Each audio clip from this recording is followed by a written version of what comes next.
All right, we're gonna try to do regular updates on this Mach 1 project, so we're gonna give you some update on it today. We're also going to give you a quick tour of the shop after we're done with this. We'll show you what we've currently got in the shop, both what we're working on, some of the old projects that we've completed, and then just part of the collection that's stored here at the shop.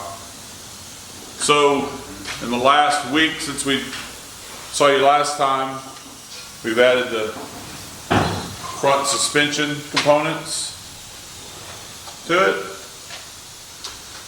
Last time it was all taped up. They did all of the, what's this stuff is called? Raptor liner, right? Raptor liner, yeah. So we raptor linered the inside of the engine bay. Again, added all the suspension components to the front. Yeah. We've ordered parts for the rear. Andy started installing the roll cage in it. It's a 6-point, right, Andy? It's gonna be more than that. It'll be more than that? Yeah, 8-point? Yeah. See the work we've done there. Welded in. Don't show too close. Don't show too close? You haven't got your grinder out yet? No. You remember who this was? Who this cage was? You remember? Oh, I just told you. I just told you. I got that CRS. We're going to show you another video today that Andy just sent me of the insides of this car, what it looked like before we started, so we'll get it posted out there today. It was sitting outside with the hood up for a long time, and the rats had made several nests. You know, they tend to move in when you move out. I cleaned out the other door, and it had 34 mud dauber nests or dirt dauber nests, whatever. I don't know what you call them where you're from, but that's what we call them here. It's getting all new floor pans in the front. We are going to cut out the firewall and the lower cowl in some spots, and we're going to move the firewall back 4 inches. We're not going to run a rear seat in this car, or not much rear interior. This car is going to be built to run and built for fun.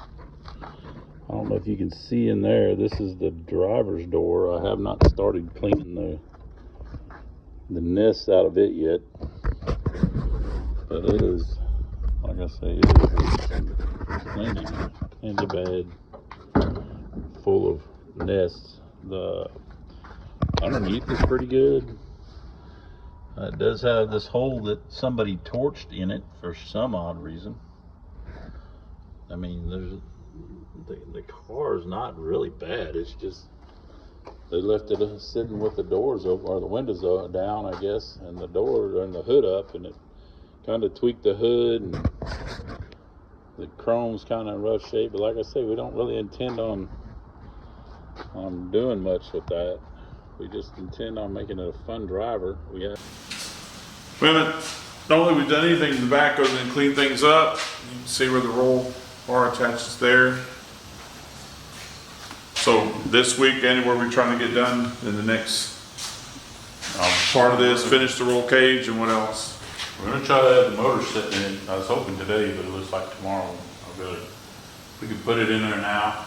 I got a couple more bars I want to put in. I don't want to do a lot of grinding around the motor, so that's one of the holdups from doing it. But motor in, transmission in, the transmission mount, which is also the brace that goes underneath the car, and we can start figuring out other things. We haven't fit the headers with the firewall. We've had the headers in it with no firewall, and they fit fine. They're not close to the firewall, but getting them in there without a firewall is what we're going to have to see. We're with the firewall now. So we'll be working on fitting that this week. Yeah, I mean, it should. And the motor shouldn't be far firing up. You got the harness on it, and it's got. Yeah, we still got the fuel system. The harness. We'll take a look at the motor up there. All right. We did a McLeod clutch that we got at the Summit scratching bin. We're going to do Holly drive-by wire. That's all on the motor already. Terminator X, it's all installed, you can see that. Yeah. There's- Routing it, there's a lot of extra stuff with the Terminator X, a lot of plugs we're not gonna use. And we'll run them inside the car. The grommet should be here next day. We ordered it yesterday, I believe. So we can start, I wanna get all that mounted before I put that other dash bar in there, so I'm not beating my head off a dash bar for a week, so. All right, let's go look at the motor real quick and we'll do a tour of the rest. All right, here's the first gen Coyote that we're putting in the truck. A car, I'm sorry. I'm thinking about the truck sitting next to me. Yeah. We'll talk about that one in a little bit. Yeah, that's, we put a transmission off a 2006 Mustang GT in it. Something we found reasonable on Facebook Marketplace. I guess it'll go till it blows. The harness, we had to kind of, since we moved the firewall, and we moved the motor back so far, we had to tuck up everything tight. Because the firewall is like a finger, so 3/4 of an inch off the back of the motor. That's how close the firewall is. So we also replaced the cam sensors to make sure that we didn't have any trouble there. We did the modern driveline hydraulic clutch conversion. It really didn't fit this transmission like it should, and I don't know if it's because we've got the Coyote flywheel and on this transmission, I don't know why, but I ended up making a new shaft, the hydraulic arm. I don't know if we can move this over. I ended up remaking the pusher and spacing this out so it would have a straight push on it. I don't know why we had a problem with that. Maybe somebody from Modern Driveline sees this, they can tell me where I messed up, but it works, it don't bind, so it should be fine. It's got the proper adjustment. It also has more adjustment if we need it. When the clutch wears in a little bit, we can still adjust it. We still got a 1/2 inch we can adjust to replace it now. Like I said, there's gonna be a lot of this stuff that doesn't get used. A lot of it will.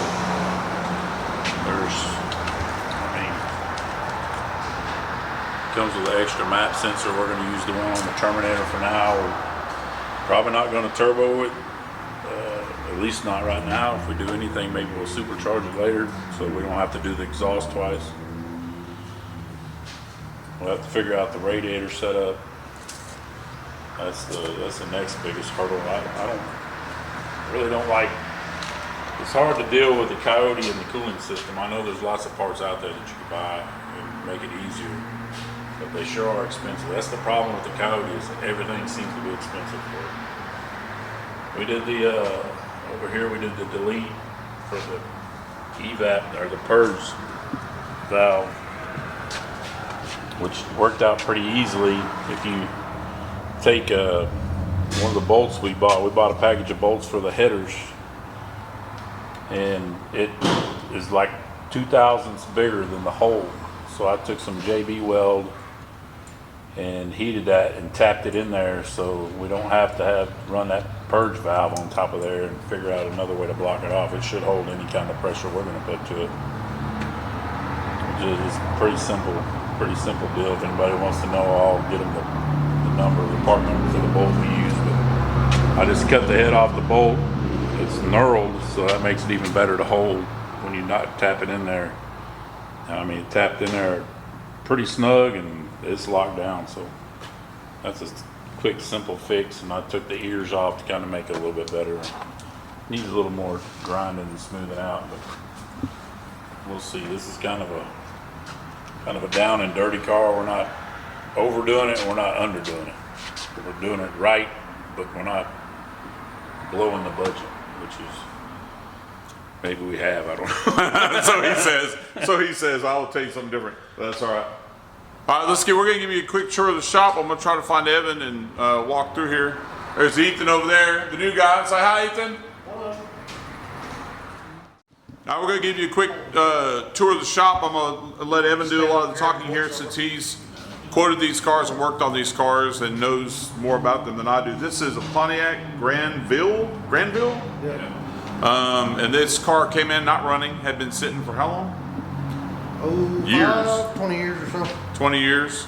And I know you pulled the motor from this car and Pulled the resealed motor it. out, cleaned everything. It was very sludgy. Regasketed it. Put it all back together. Put it back in. And we put a fuel tank on it. New fuel system front to back. And the customer's going to drive it after this and then tell us what else he wants done, I think. We haven't done the brakes or anything on this car yet, have we? Yeah, we already Yeah. done it. Oh, we did the brakes on this done. one? We went basically and did all the systems to make it drivable and safe, is what we New did on this radiator, car. new hoses, new fluids. And the radiator was kind of the big job on this one because you can't just buy a radiator for this apparently. That one's for a Grand Prix. Yeah. And it seems to fit well. And then the next one, 68, 67 Camaro. We did the original LS swap on this, right? Yeah. So we did the original LS swap on this car. It came back for brakes. What else did we do to this time? Remain sealed. Rear main sealed. Rear main. But so on this car, we did the LS swap, the transmission. Yeah, we did that the whole shop. 5.3, 460. Put a stall converter. Put some burger in it a while back. Remember what the stall was? It's a Summit like 28, 3200 or something like that. It improved it a lot by how it drives. So there's a really good daily driver, Camaro. He does. This is actually his daily drive. It actually daily drives it. 8,000 miles on it. This is a 55 Chevrolet pickup. And on this one, same deal. We had to reseal this one, and we did the brakes and stuff on it. What all was done on this one? Wired it. Had wired issues. Made all the shifter, the gear shift. Put all the shift linkage on it. He made it run. It wasn't running when it came in. Or you had it set up on the toggle switch or something. This one should be. We gotta clean all our mess up, and then this should be out of here. With We got the switch finally installed on. It's ready to go. No, I still gotta put the brake light switch on. Put the brake light switch on it, damn it. I gotta put it back on the list. We gotta. We had the firewall panels, we gotta adjust the hood. Yeah, we gotta figure out why this hood, the hinges lock straight out. Oh, we didn't go over there to the pre-runner yet. We gotta talk about that crazy thing. This project just came in. This is a 53, right? 55 as well. 55 as well. I can't get them right. Which are both weird. Started restoring this truck, and then he stored it, put it away. And no, you want to talk about that pre-runner? That's He's done all of it. all right. I'll let him talk about it then. He had started the restoration process, bought a bed to assemble for it, and then stalled out on it. It's been sitting for, I think he said about 20 years or more.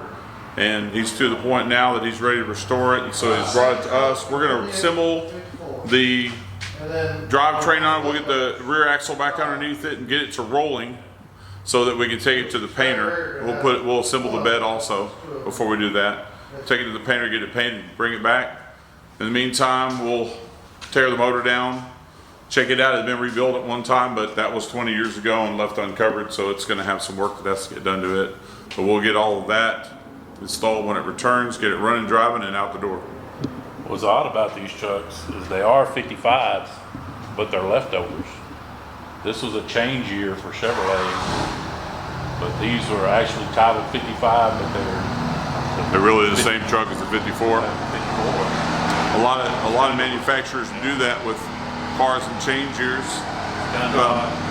Mustang did that too, I believe, with some cars that were carryovers and change year. Had a lot of 67s that were titled as 68s. Let's go look at that pre-runner. It's odd to have one, but it's really odd to have two. I mean, So as you're walking over there in the background, you'll see a Corvair. That one belongs to me. Someday we'll get around to building it. I've got too many projects going right now as it is, and I'll show you a couple of those in a second. We already put a motor in it. It has a turbocharged Corvair motor in it that I found from a guy who had actually installed it in a dune buggy. This is our pre-runner project. It's a 60, 63 Chevrolet. 63 Chevrolet truck. The owner inherited it, I believe, from her grandfather, and she wanted to do something with it, and so she wanted to go crazy, and so they're building a pre-runner out of it. Andy has done all the welding so far. The front of this is not all the parts were built by, do you remember the name of that company? Giant? Actually, we can find that out, because it's right there, Giant. Shout out. They're out of California, but it basically uses the front swing arms off a Ford F-150. You use the steering knuckles off like an 88, 89 Bronco, and you cap where the four-wheel drive would be, you cap that off to seal the bearings. We've done, this is mocked up on here, we've got to set the cab on it so we can find wheel centers. We went in there and we braced up all of this where the rear swing arm, the trailing arms will go, so that it won't rip them off there. And here's the owner of the. If you want to see how it's really done, you bring in a professional. There you go. We were just mocking this stuff up. This is solid American steel that you just can't beat. Here at 10 Speed, we only do it the best, using the finest substrates possible to make your dreams come true. We need this guy up here in the shop. He just do our marketing for us. There you go. We're doing great. So why don't you... I didn't mean to interrupt. That's all right. That's actually kind of funny. Here's the shock setup for it. Nice. Kind of laying around here in the shop. I'm going to take you to the back of the shop here. This is kind of a storage area. Excuse the trash can in the way. We don't have a lot of room for all these projects that we have in here. This is the cab to the pre-runner. We did a whole bunch of rust repair on the bottom of it.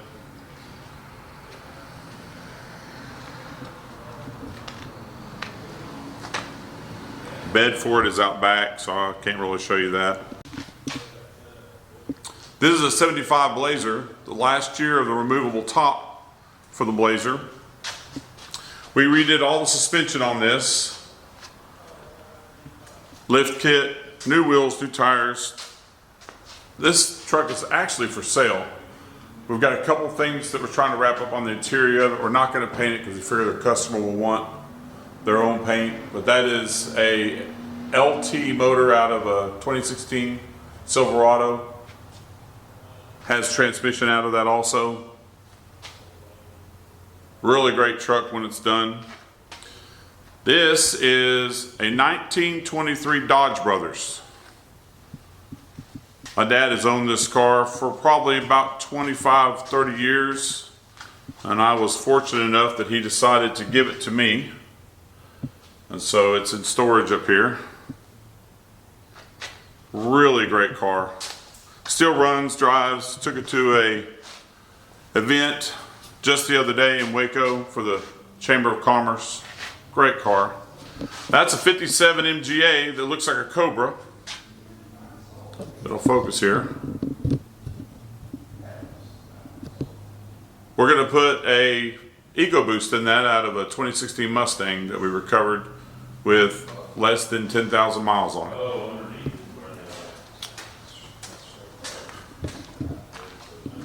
This is a 1969 Ford Thunderbird. This is a one-of-one car. It was a Ford Executive's car, and it was painted a one-off color. So it is a true one-of-one. 57,000 mile survivor. Obviously we're going to have to paint it at some point. Interior is amazing on it. And that's my first Mustang that started it all, stored up here. Everybody's seen a 2011 GTCS, so we won't go into great detail on it. Right now we're gonna enter what I kind of call my storage area. It's supposed to be all completed cars, but we've run out of room, so two of my projects have been moved over here. This is a 1972 Bronco that we're wrapping up. Wiring's going in it, dash components going in it, got the door panels in it, window glass. We got to finish the glass in the back. This was a pickup when we started out, and I bought the wagon top for it. Go back away from you, see it a little better. We kept the original 302, it only had 27,000 miles on it, and we opened it up, it was obvious that it only had 27,000 miles on it. But we did put some higher performance heads on it and a 4-barrel carburetor. We also added vintage air to the car. It'll get new wheels and tires. It obviously has a slight lift. I think we did a 2.5-inch lift on it. And it'll have 32-inch tires, I believe, on it. This is a 1978 Ford Bronco. It was original paint. We did a patina finish on it. Sanded it down. Got all the loose paint off of it, down to bare metal in some spots. Then we clear coated it. It's going to get a Gen 3 Coyote with a 10-speed transmission. New brake, suspension. I'll drive it for a little bit and then it might be for sale. We'll see what happens with that. That, it's hard to see, sorry, but that is a 2007 Roush Roadster. They made 100 of those. That's number 100. That's a 2021 Mach 1. I believe I've got about 10,000 miles on that now. I bought that new. Best driving Mustang I've ever had. Absolutely, hands down. And I own 9 of them, and that's an amazing car. Up there is a 1989 Fox body McLaren. This car has just over 20,000 miles on it. Probably one of the cleanest Fox body, original Fox body survivors you'll ever see. Underneath it is just amazing too. All we can see that are not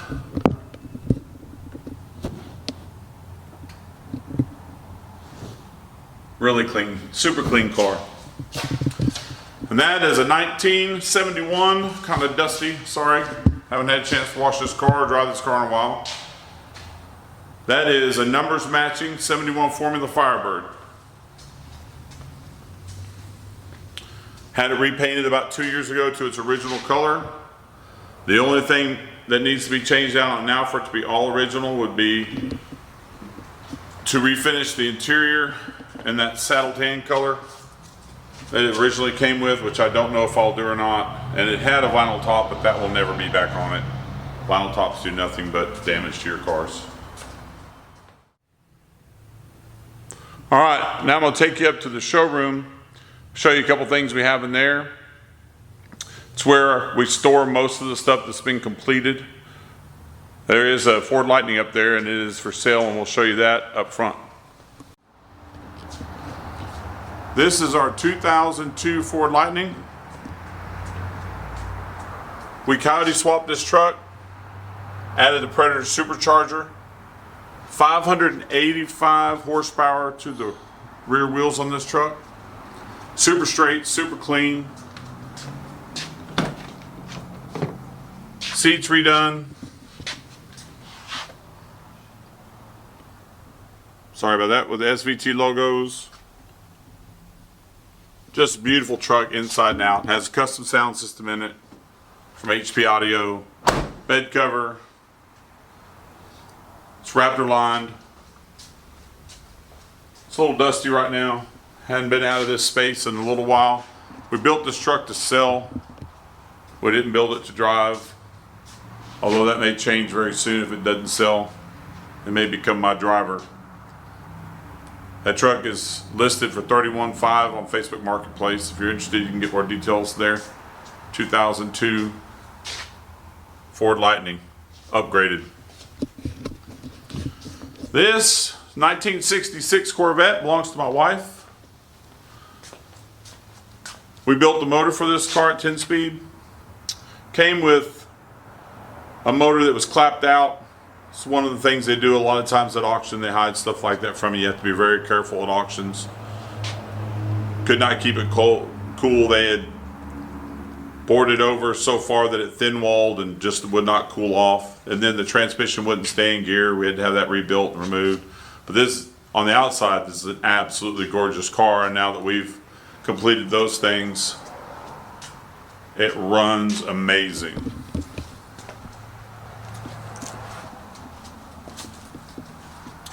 Tan leather. Do not believe that was an original option on this car. That would have had to be special ordered. Wood steering wheel, side pipes, knockoffs. 427, 425 horsepower. No, this is not for sale. My wife would sell me first before she let this car go. Excuse the skates, we just moved this car in here. This is a 1973 02 Boss. We did a concourse restoration on this car. We do pretty much everything but paint in this shop. We have a couple shops who work with that do paint for us. This car got judged the first time. It got silver. We've since come back and put about another 100 hours in this car to fix all of the minor things that were on the list that knocked it down. A big chunk of that score knocked off was detailing, and we'll definitely do better than that next time. But you can see this is an absolutely beautiful car. Interior, like brand new in it.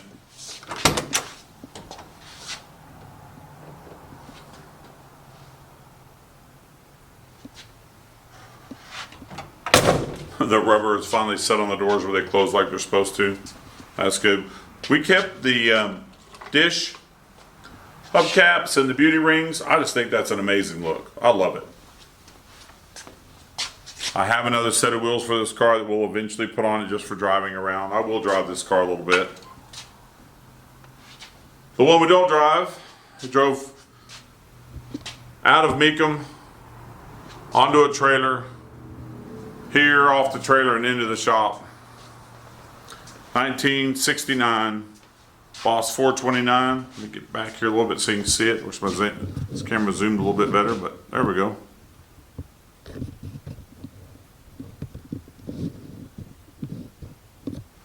$1969 Boss 429. The only thing not correct on this car is they used a 70 instead of a 69 block on it.